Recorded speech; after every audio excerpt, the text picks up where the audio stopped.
দেখো বন্ধুরা, তোমাদের দাদা কি নিয়ে এসছে দেখো।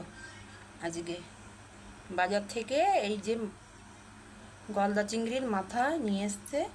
এটা আজকে আমি রান্না করব, তোমাদেরকে দেখাবো। তাই প্রথমের থেকে দেখালাম যে এই যে আজকে আমি এইগুলোকে রান্না করব। দেখো মাথাগুলোকে আমি ধুয়ে কেটে সুন্দর করে নিয়ে এসেছি। এই যে দেখো ঘিলু ভর্তি, দেখতে পাচ্ছ তোমরা, আমি ভালো করেই দেখাচ্ছি। দেখো এই যে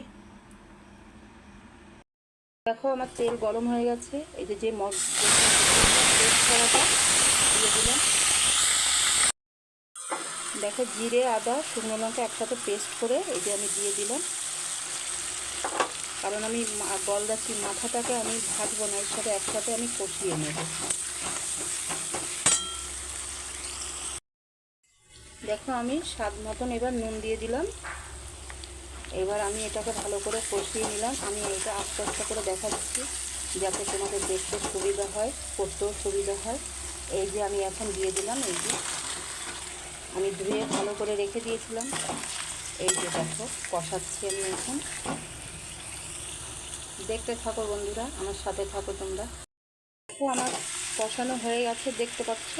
আমি যে মশলার জলটা ছিল সেটাও আমি পুরো কষিয়ে নিয়েছি, পুরোটাই কষিয়ে একদম ভাজার মতন হয়ে গেছে। যে পুরো যেমন মাংস রান্না করলে আমরা যেরকম তেলটাকে বার করি কষাতে কষাতে, এটাও ঠিক তাই করেছি, একই রকম। ব্যাস, এখন আমার কষানো হয়ে গেছে, দেখতে পাচ্ছি। আমি তো সকালবেলা উঠেই তোমার দাদাকে দেখলাম যে এইগুলো নিয়ে এসছে। আমার তো রাগ হয়ে গেছিলো। এইবার বলো তুমি এইভাবে রান্না করো, সেটা ভালো লাগবে। ব্যাস করে নিলাম। এবার আমি পরিমাণ মতন জল দিয়ে দিচ্ছি। দেখো যে যেমন খায় ঝোলটা তেমন, আমি অল্প ঝোল দেবো, কারণ আমাদের একটু কষানোটা ভালো খায়। তোমাদের দাদা কষানোটা ভীষণ ভালো খায়। আমি এরপরে নামানোর আগে একটু গরম মশলাও দেবো। বন্ধুরা থাকো, দেখো দেখো বন্ধুরা, আমার সব রেডি হয়ে গেছে। এই যে আমি এখন গরম মশলাটা দিয়ে দিলাম। এইবার হয়ে গেছে পুরো রেডি। এবার খেতে বসলেই হয়ে যাবে। দেখো বন্ধুরা, তোমরা হয়তো ভাবতে পারো যে আমি খুব ভীষণ মশলা দিয়েছি। তোমাদেরকে আমি মশলাগুলো দেখিয়েছি, ভীষণ হালকা পাতলা মশলা।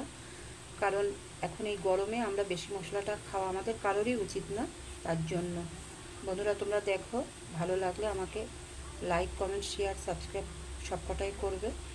আর কোথা থেকে তোমরা কমেন্ট করবে আমাকে একটু জানিও। টাটা বন্ধুরা।